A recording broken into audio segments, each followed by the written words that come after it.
चलिए भाई, common sense का एग्जाम्पल है।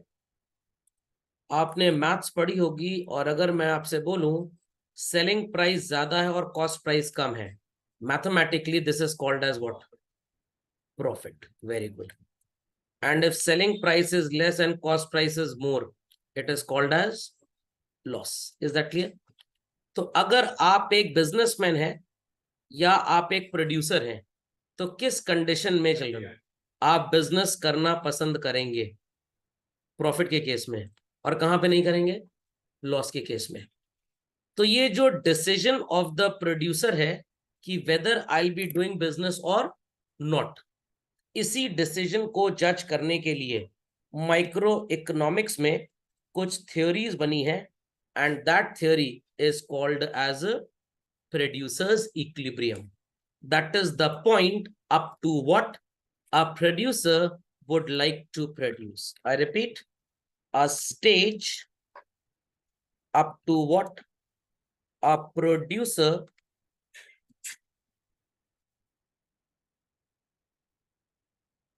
would like to produce and sell. समझ में आ गया? अपडेट क्विकली चलो।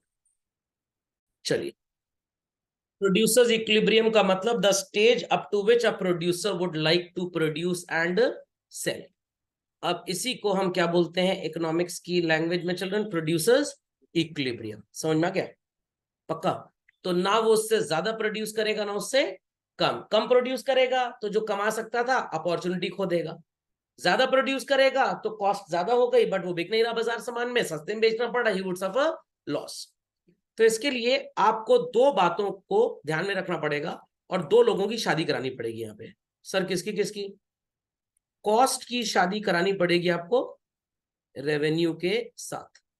If I am not wrong, in the ICSE syllabus सिर्फ परफेक्टली कॉम्पिटिटिव मार्केट में प्रोड्यूसर का इक्विलिब्रियम आपको पढ़ना है, इम्परफेक्ट कोर्स में नहीं है, बट मैं आपको वो भी करा दूंगा। तो मैं एक छोटा सा एग्जाम्पल पहले यहाँ पे लेता हूं, जिससे आपको लॉजिकल अंडरस्टैंडिंग बने कि प्रोड्यूसर इक्विलिब्रियम किस चिड़िया का नाम है। तो सबसे पहले आप एक एग्जाम्पल नोटिफाई करेंगे, उससे आपको प्रोड्यूसर इक्विलिब्रियम समझ में आएगा। रेडी? चलिए, तो सब लोग पहले देख लें मैं क्या लिख रहा हूं। टोटल फिक्स्ड कॉस्ट किसी चीज को प्रोड्यूस करने की आती है 3 रुपए per unit, and total variable cost आती है लेटस से 7 रुपए पर यूनिट। अब पर यूनिट बोलते हैं तो हमको इसको एवरेज बोलना चाहिए, बट कोई खास फर्क नहीं पड़ेगा, आप समझ गए चीजों को। और टोटल कॉस्ट कितनी आ रही है बच्चों? 10 रुपए। Is that fundamental logic understood? चलिए,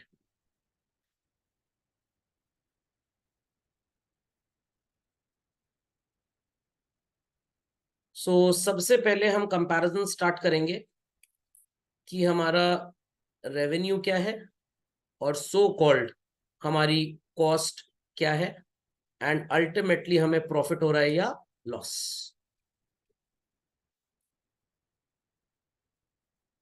इट्स 1 2 3 4 5 6 7।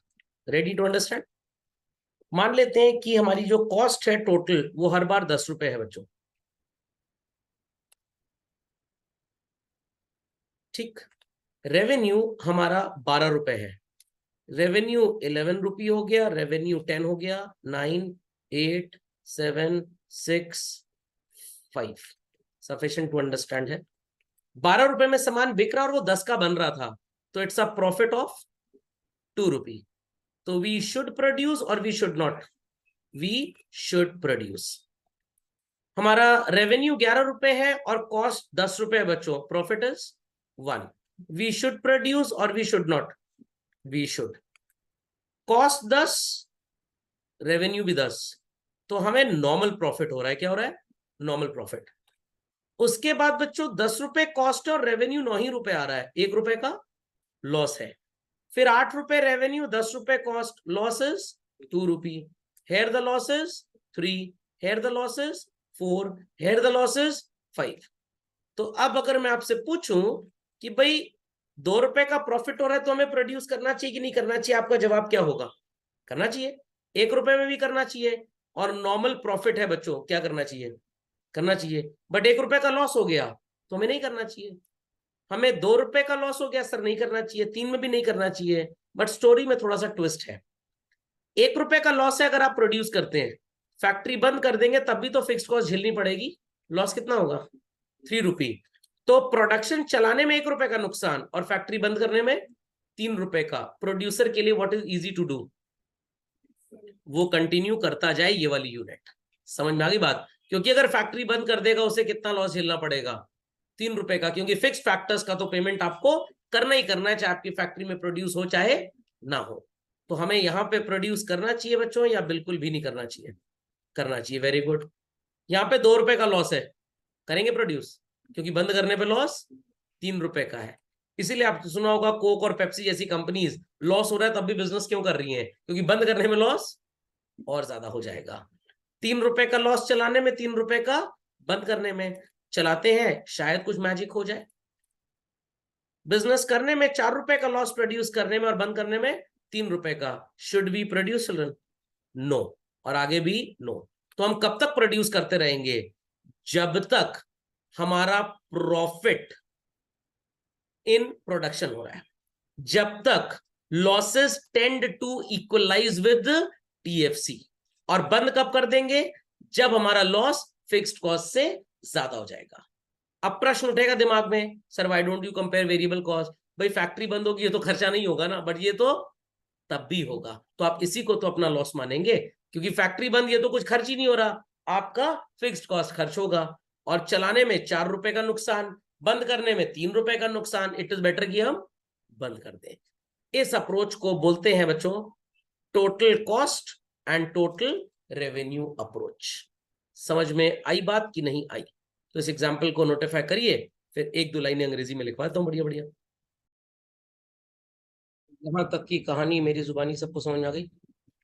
1-2 लाइनें लिख लीजिए तो आपको और क्लियर भी हो जाएगा कि एग्जैक्टली इक्विलिब्रियम पॉइंट कहां तक रहेगा। Write down. A producer would like to produce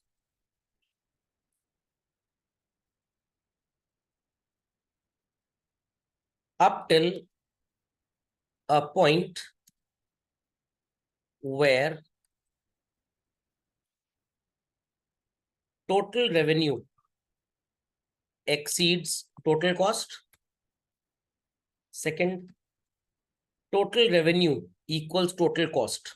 10-10 रुपए में तब भी प्रोड्यूस करेंगे, 11-12, 12-10 तब भी प्रोड्यूस करेंगे। And third point, TR is less but TC is more, and the firm is able to cover up its fixed costs.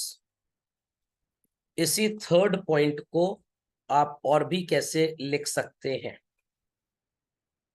Till the losses in production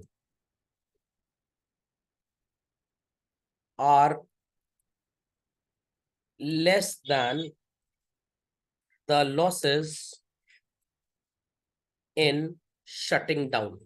ध्यान से देखिएगा, प्रोडक्शन में लॉस ₹1 का है, शटडाउन में ₹3 का, तो हम प्रोड्यूस करेंगे। प्रोडक्शन में लॉस ₹2 का है, शटिंग डाउन में ₹3 का है, हम तब भी प्रोड्यूस करेंगे।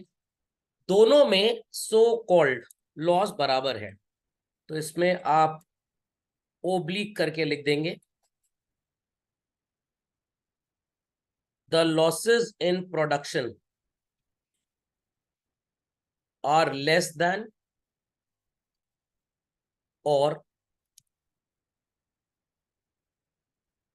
equal to the losses in shutting down।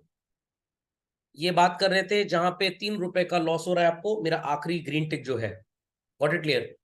Shut down कर देंगे तब भी ₹3 का लॉस, चलाएंगे तब भी। और कब बंद कर देंगे? जब लॉसेस इन प्रोडक्शन ज्यादा हो जाए और शटिंग डाउन में क्लोज हो जाए। तो इसके आगे आप लिख दीजिएगा, and would not like to produce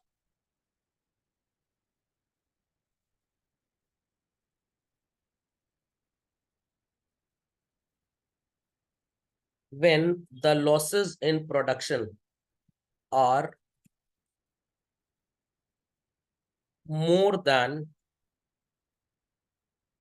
the losses in shutting down.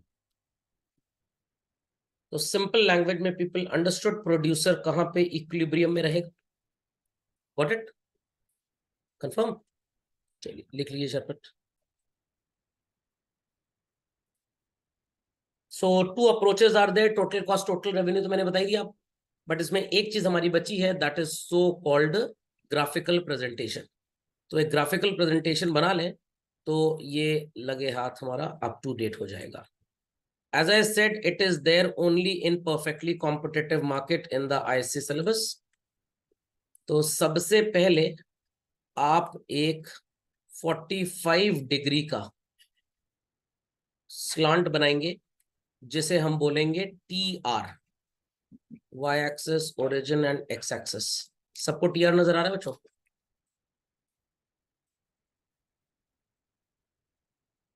And then आपको स्क्रीन पे TC नजर आ रहा होगा. फ्री हैंड बनाया मैंने, आप भी फ्री हैंड बनाइए. विजिबल है TC? चलिए TC इज विजिबल. दो जगह टोटल कॉस्ट इंटरसेक्ट कर रहा है टोटल रेवेन्यू को. हम इसे बोलेंगे Q और इसे बोलेंगे Q1. इसे बोलेंगे M दिस पॉइंट और ये दूसरे वाले को बोलेंगे N. M point and N point पे आपका जो टोटल कॉस्ट है बच्चों वो टोटल रेवेन्यू के इक्विवेलेंट है. यस और no? This is called as break even point. No profit no loss. But इसका मतलब ये नहीं होता कोई भी प्रॉफिट नहीं कमा रहे हैं, still we are earning normal profit. ठीक है. Prior M and after N what is happening? आपकी टोटल कॉस्ट ज्यादा है टोटल रेवेन्यू से, so you are suffering loss. तो मतलब आपको प्रोड्यूस नहीं करना चाहिए भाई, स्टार्ट तो करना ही पड़ेगा आपको. ये वाला जो जोन है आपका ये लॉस को रिप्रेजेंट कर रहा है, तो आप स्टॉप करेंगे at point N. Sir N के आगे क्यों नहीं जा सकते? क्योंकि N के आगे देखिए बच्चों कॉस्ट ज्यादा है और रेवेन्यू कम है. तो ये जो आपका एरिया है this also represents what children? Loss. खोपड़े में बात गई. N और M के बीच में कढ़ाई बनी हुई है ये. दिस कढ़ाई रिप्रेजेंट्स सुपर नॉर्मल प्रॉफिट. कि आपका रेवेन्यू ये ब्लैक स्लांट है, दिस ब्लैक लाइन नजर आ रहा है सबको, और ये जो कढ़ाई शेप टोटल कॉस्ट है ये कम है, विजिबल है. तो M और N के बीच में प्रोड्यूस करेंगे. बट अगर मैं आपसे बोलूं कि आप यहां पे रुक जाइए, जस्ट सी हेयर Q2 पे, क्या आप ऐसी बेवकूफी करेंगे Q2 पे रुक के यहां पे? नो. आगे प्रोड्यूस करने का जो प्रॉफिट हम कमा सकते थे वो मौका हम खो देंगे. तो दैट्स वाई हम कहां तक बढ़ते चलेंगे? Till point N. तो M के पहले हम रुकेंगे नहीं क्योंकि M तक तो आना ही है. M के बाद भी बढ़ेंगे. तो कौन सा आगे चलने वाला पॉइंट प्रोडक्टिव होगा? M के आगे, ना कि N के आगे. और कहां के पहले रुक जाना बेवकूफी है? N के पहले रुक जाना बेवकूफी है, M के पहले रुक जाना महाबेवकूफी है, क्योंकि सिर्फ लॉस होंगे आपको. तो ये है आपकी टोटल कॉस्ट और total revenue approach. And I can say that producer is in equilibrium at which point children?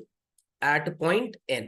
Because इसके बाद प्रोड्यूस करने का मतलब आपकी जो कॉस्ट है वो ज्यादा है और रेवेन्यू कम है.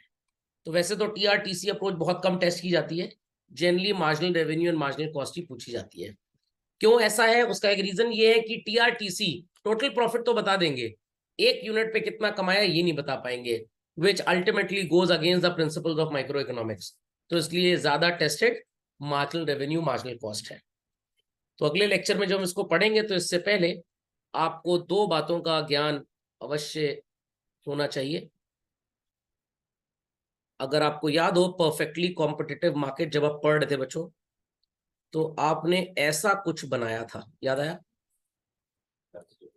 हाँ, इलास्टिक था और इसको बोलते थे AR equals to MR equals to P equals to D, isn't it? ये था हमारा रेवेन्यू का स्लोप परफेक्टली कॉम्पिटिटिव मार्केट में जो बोलते थे हम.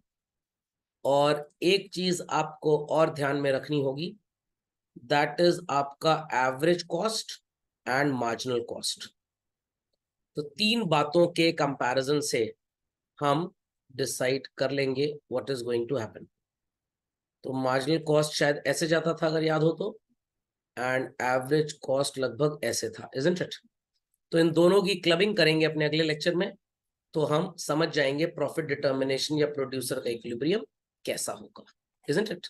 चलिए डू इट फास्ट। चलिए देख लिया स्क्रीन, अभी कर लिया? चलो, so total revenue total cost approach have already been told to you. इस तरह से आपको अगर ड्रॉ करना हो तो ड्रॉ भी कर सकते हैं, वैसे हमने सब कुछ लिख ही लिया है। एस शेप्ड क्यों होता है? लॉ वेरिएबल प्रोपोर्शन की वजह से। ये सब पुराना कंटेंट है, सब आपने कॉस्ट में और रेवेन्यू में पढ़ा है। ओके, तो ये जो बीच वाली कैविटी मैंने आपको दिखाई थी, नीचे अलग से क्यू वाला ग्राफ बना दिया गया है, वो अलग से ड्रॉन है, क्योंकि ऐसा एग्जाम में टेस्ट होता है इसलिए। तो हम लॉस में कभी भी प्रॉफिट सॉरी बिजनेस नहीं करेंगे, प्रॉफिट में हमेशा करेंगे। तो जो मेरा वाला ग्राफ था वो भी लगभग आपको यही कंटेंट दे रहा था। तो ultimately what is happening here, सबको नजर आ रहा है बच्चों? सबको नजर आ रहा है? आपने साफ साफ देखा कि आपके एन पॉइंट पे it's total revenue equating with total cost. तो एन पॉइंट के आगे जाने का मतलब ज्यादा कॉस्ट और रेवेन्यू कम, तो वील सफर व्हाट? लॉस। और इसके पहले रुक जाएंगे तो भी सिर्फ लॉस ही होगा, तो आगे मजबूरी में चलना ही पड़ेगा। समझ में आ गई बात?